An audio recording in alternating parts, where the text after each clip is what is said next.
We miss a lot of things about India. I've seen Gurgaon recently, like there's literally nothing that you would miss. I mean, no amount of lifestyle is missing, no amount of luxuries are missing. There are clubs. Why are we here? When we could have had a better life, we could have had maybe better money.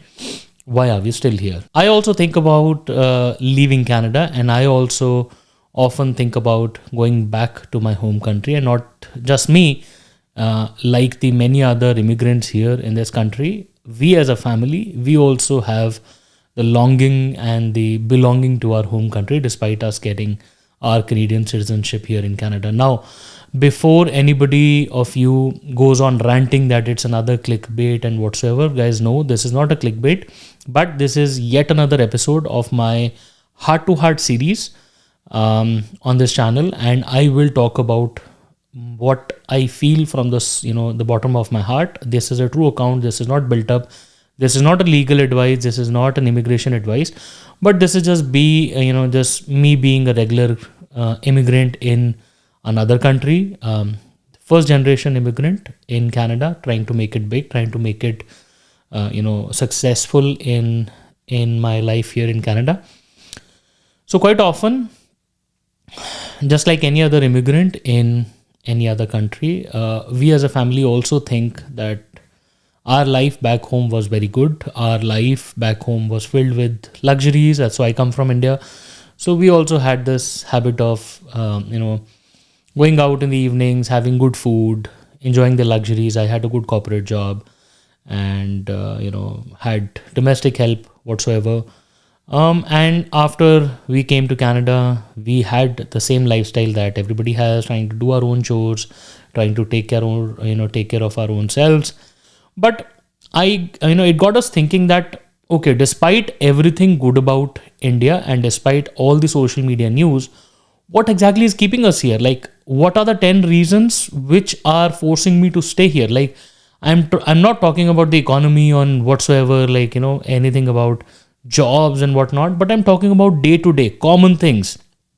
Why exactly I'm here, right? So what are the 10 common things that affect me on a daily basis? Because I've been in India for a couple of months. Like every time I'm in India, I'm there for about 6 months, 4 months, 3 months. What are the 10 most common things that I remember and they affect us as a family on a day-to-day basis, and what we would miss if we leave this country, right? So essentially, what is our miss list? 10 biggest miss list if we decide to move back to India. Now, first of all, the reason why this comes back to us is because we miss a lot of things about India, mainly because my family is there, my parents are there, and they're just not ready to leave India. And I totally understand, because they've been in the country for their entire life and they have absolutely no reason to leave the country. They love the place. When I also left India, I had no reason to leave my home country, because I had a very good life, very good corporate background, good money, everything was very happy.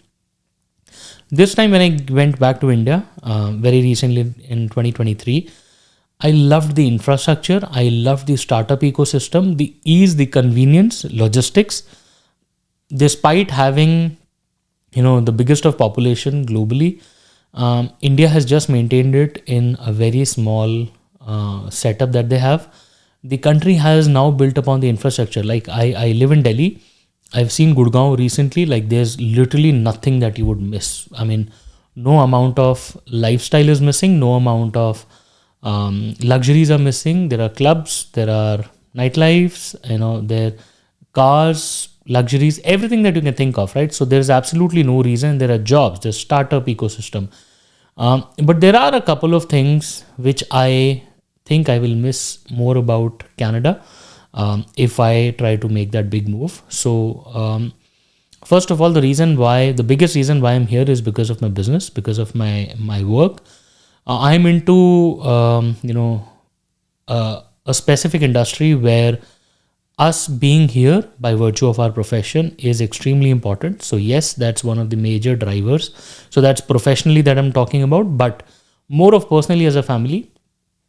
The first thing that we would miss if we went back would be the cleanliness and the pollution free environment that we have here on a day-to-day basis, the kind of arrangements that we have here, the roads, the whole calendar of picking up garbage, and how if we walk out, how the air quality index is just sitting at 1 or 2. How can we see the clouds?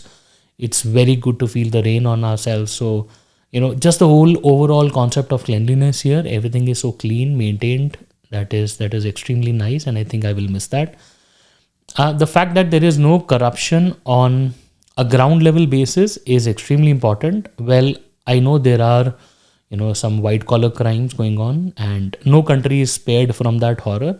But we as individuals, or we as commoners, we are affected by the corruptions on a day-to-day basis. For example, if somebody stops you on a traffic stop, that is not here. If you're trying to do smaller things in life, for example, opening a company, I know I called my chartered accountant today in the morning, and by the evening today, I will have the registration papers in front of me. Whereas such stuff in India would be very complicated, DIN numbers and whatnot, and getting authorizations, letters from here and there, and then opening bank accounts. Leave that. Closing a company in India is so horrible. I can't even tell you. So all such normal things are so not friendly in terms of business or in terms of day-to-day operations, and things are plagued by corruption here and there. Everybody is sitting, everybody needs something to do some job. So that is something that is not so common here, and I will definitely miss if I left Canada. One very personal thing to our entire family is that I think we will definitely miss the summers and the sunsets. I don't know what is it here in the environment, in the whole setup in the evening. Say once you cross 2 p.m. or 3 p.m. of the day, things become so beautiful, especially in summers. Like the sunsets are worth sitting out in the open and enjoying the open. It's so quiet, birds are chirping, you can easily have a drink in the backyard, and life is just so peaceful. If you go on a walk down the road, it is extremely easy and convenient. Go to a nearby park, just sit and while away for hours. I'm sure when the summer comes, you'll start seeing my reels, because that's the most peaceful, quiet time of the day. Like evenings are just so pleasant. Pick up your kids, grab a coffee and just go on a walk. Oh my God, it's so pleasant. I tried walking around my neighborhood in Delhi. There was a time when that was very pleasant. I used to go on early morning walks. But recently, with the ongoing, density and the fact that so many cars and everything is on the road, it was very difficult, and it was not at all clean. We tried to go around in our own apartment building. Okay, so that was a task by itself. We tried to choose late night walks because that was the only best time and the cool time to do that. So this is something that will affect you on a daily basis, right? So it is not about money or anything else, but this is your quiet time. This is your laid back or retired time in the day, right? So it will, and it does affect on a day-to-day basis. The fourth thing that I think I will miss would be the safety on the road, or the whole environment that if my daughter or my sister is out on the roads late nights, nobody is going to trouble her. I mean, the least of my worries would be rapes and eve teasing and whatnot. It is extremely rare to see such issues, and even if it does, emergency response is extremely good. Now, I know people will start complaining at this moment that okay, Brampton is not safe, carjackings and whatnot, right? Here, I have to say that I then compare the number of issues that we face in India, and like I said, no country is free from crime. It's just that you need to pick up your fight, right? So, but what can you tolerate? So the right word would be to tolerate. What can you tolerate better? Can you tolerate the crime in Delhi better, or can you tolerate the crime in Canada better? Because both of them have crime. So I think I will be able to live with the the ongoing issues here in Brampton. I know it's not good, but it's a part, and as a community, you have to go through it. Next, very common thing that I think we miss when we are in India is the air conditioning, the centralized air conditioning here of the houses. It is just so nice to be in winters. Let me tell you, when I came to Canada 5 years ago, I was carrying a hell load of sweaters, like we call them pullovers here, but um, I brought, back then I went to the market, and you know how Monte Carlo is a very famous brand in India, or was a famous brand because of their woolen knit sweaters. So I got about 7 or 8 of them. Trust me when I say this. Till date, it's been 5 years. I haven't opened or worn a single of piece of that. Mainly because inside Canada, you see me, wearing this, half sleeve T-shirt. I am literally wearing such T-shirts or such clothing the entire year round. If I have to go to my office, my car is right on my porch. I just get inside. I reach my office. I'm in the office. So I just have to put on a jacket, and I'm dealing with -30. Now, I know people say that, okay, it's not the same. People have to travel in buses. I do agree. Then you have to layer up, and then it becomes difficult. But I'm talking about it's a personal experience, right? Like I've been through that phase of my life, and I totally understand that layering up and being prepared for a walk in -20 degrees is extremely tough. I don't deny that. But I have now gone beyond that, and I am now talking about my mentality today. So my comparison or my choice of fight is whether I should pick up this, or I should pick up a fight where I'm dealing with -1 in Delhi, but that -1 is bone chilling, right? I have to layer up in my own house. I have to put up a quilt, like 2 or 3 quilts and blankets, and then layer up my socks and woolen socks and number of pajamas and the number of sweatshirts I have to put on just to be cozy. And getting up in the morning out of the bed was a painful task, right? So I think I will miss the centralized air conditioning and the fact that even despite it's -30 degrees outside, I am very comfortable. I'm still in my floaters. I'm still in my pajamas and my t-shirts, and I'm very comfortable. So I think I will miss that. Next very common thing to note is, and I'm sure you'll laugh, is that I can literally use tap water all around. It's clean, and it's hot, right? So you get hot water, cold water. In India, putting up hot water geysers is still an ongoing trend. It's not that common everywhere you go. You try going towards Manali and all, you'll know what kind of pain are we talking about. Again, water shortage, Bangalore, we all know that. Water is not clean. That is another big issue to deal with in India. So here, the fact that the basic resource is clean only signifies that we at least have the right infrastructure in place, and I am happy that I have that here, right? I have access to that hot water, clean water. I can just drink it from the tap. It is there, and I'm really happy that I have access to that, right? Also, Canada has fresh water, largest reserve of fresh water in the world. So yes, water is definitely a luxury here.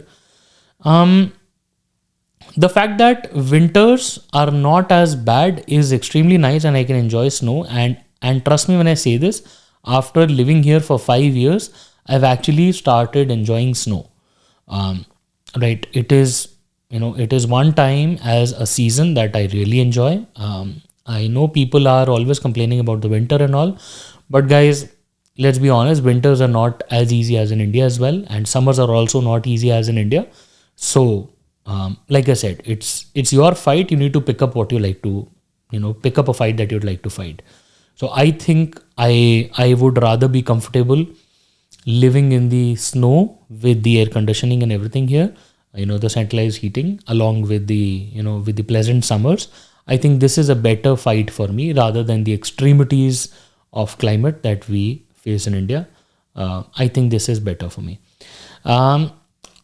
Another thing is very personal in nature, because there's something known as kids education, where kids also have to be comfortable in a specific space. Now in India, the whole setup is so competitive that anybody who's performing average is usually chucked out of the community, or is usually looked down upon, which creates a lot of mental pressure on a child. Okay, now I have been in that sphere and I have been through that personally. I know how people do get looked down upon if you are just an average performer. In India, performing to the best 90%, 90 graders, right now 90 graders is very common, right? So that breed of competition is so fierce that parents often forget that how children and how kids mentally get tortured internally. Whereas in Canada, this fierce competition of, you know, uh, external grades and all of that is not there. While I don't disagree with the fact that yes, grades are important, education is extremely important, but at the same time, creating that unnatural pressure is also not good, right? So I personally feel that despite being an average performer in the Western world, people can really make well for themselves. Like I've seen something, somebody doing plumbing, electrician, landscaping, earning millions of dollars, and somebody who's into jobs not even running close to those guys. So the reason I'm telling this is that even if kids here are performing averagely, I feel that I don't have to pressurize my kids. And this really gives me pleasure because we bring up our child, we raise our children with a lot of love, care, and affection, right? Me pushing them unnaturally through competition and learn this, learn that, try to do this, 90 graders and all. I, as a parent, I know my responsibility is to give them good education, good culture, good values, which we do. But pushing them through unnaturally and, pushing them through competition is not a good habit. I don't like to do that. And, I think it's a good environment here to raise children in, provided you're able to give them good quality, values and culture. Keep them close to the culture, talk to them in your language, talk to them about your religion and everything. And then I think there's a sweet spot balance that you can try to maintain. I know there will be conflicting views, but this is so far my view as on date, right? Another thing to note is that free education is also a luxury, because in India right now, giving quality education to kids has become extremely difficult. I have recently been in touch with schools in India, and they are getting load expensive, like more than a normal person's salary would be the fee for a good school, international school, and leave aside the competition and everything. I think schools are really expensive. Whereas if I look at my life here, I think free education really helps. Like my children are going to French immersion, and I'm really happy with the kind of education that is being given. Although it could be better, so we are personally working on them. Like anything, say for example, giving them good quality mathematics and social sciences and anything else. So we try to teach them. We try to cover up for the gaps. But overall, I think from the real difference comes here is that if you talk about a daily wager in India, the person is struggling to send his or her child to school.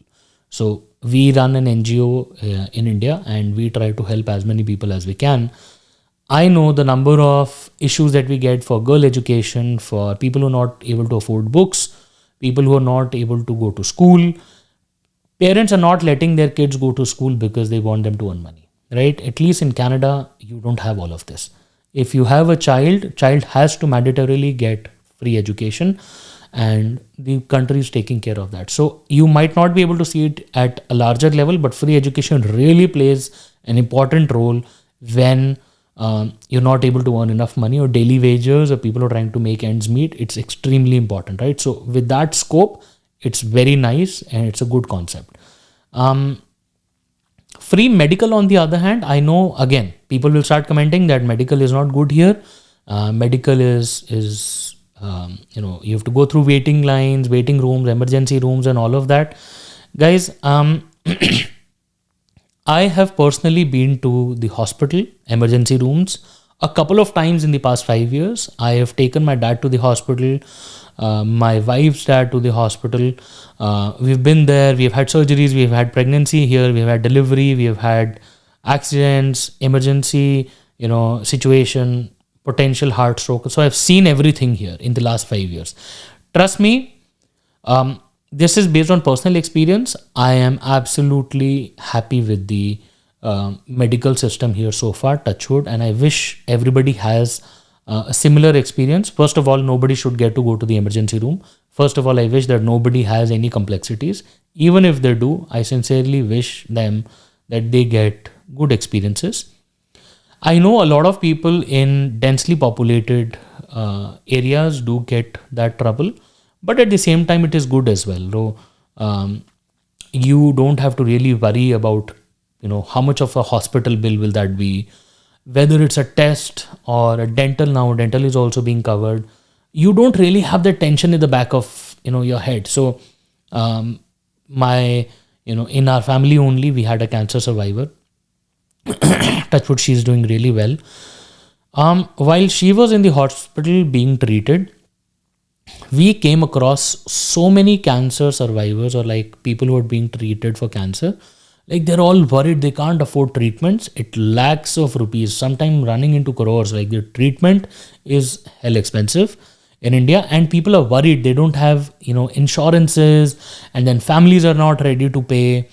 Kids are not paying for the parents. So much trouble, right? If you compare that situation with the medical here, at least you're able to afford it. Nobody is here to look after that particular situation.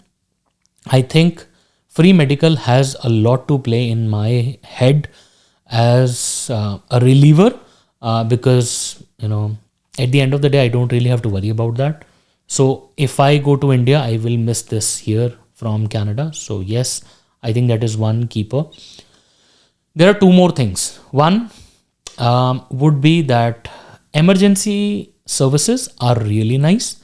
The fact that I have 911 around me within the next 1.5, 2 minutes keeps me, sleeping well at night. The other day, my wife had a minor episode of a medical situation. I was just not missing anybody. I was just focused on helping her out. And the fact that 911, if I just dialed it, somebody would be here right away and she could be taken care of, right?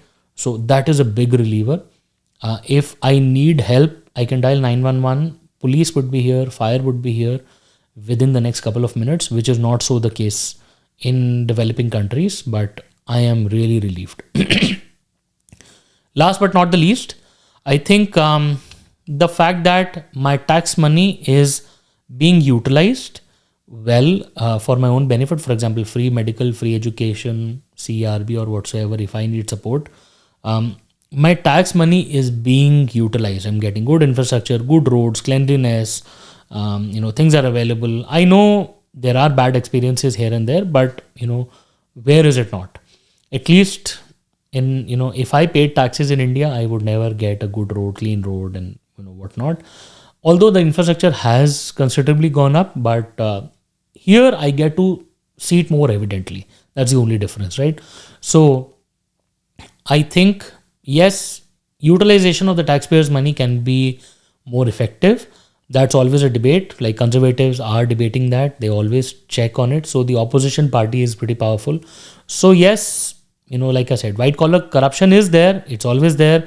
Like the very famous ArriveCan app, that's an ongoing debate, but at least it's a check, right? So it's a part and parcel of our daily lives. And I think the taxpayers' money is comparatively well utilized here. So that's the right phrase to use here.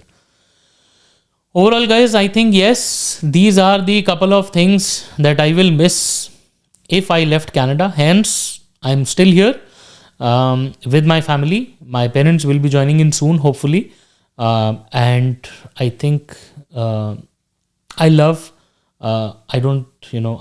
India, and I still want to be there after all of this.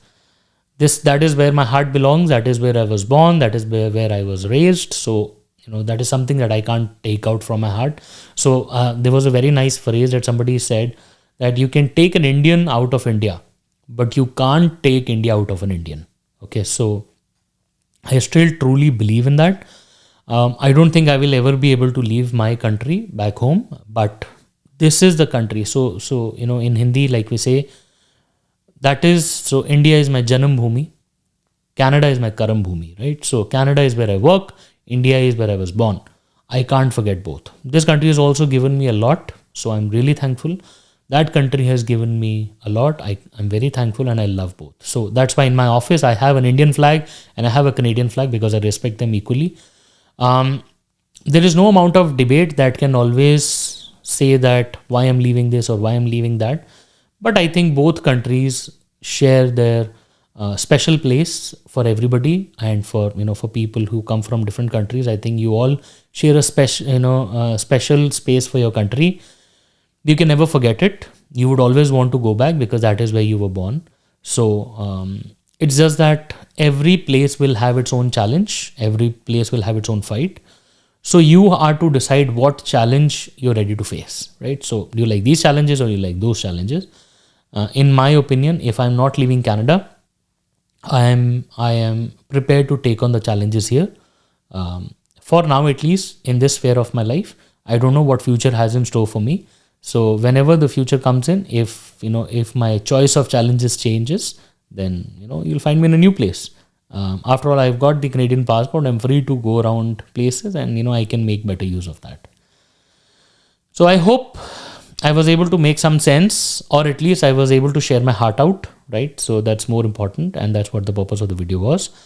And I'm looking forward to you subscribing to the channel, sharing it with your friends. I hope you like it. And for everything on immigration, we are happy to help. I'll see you in my next video. And as always, we'll keep on talking about Canadian immigration. All the best.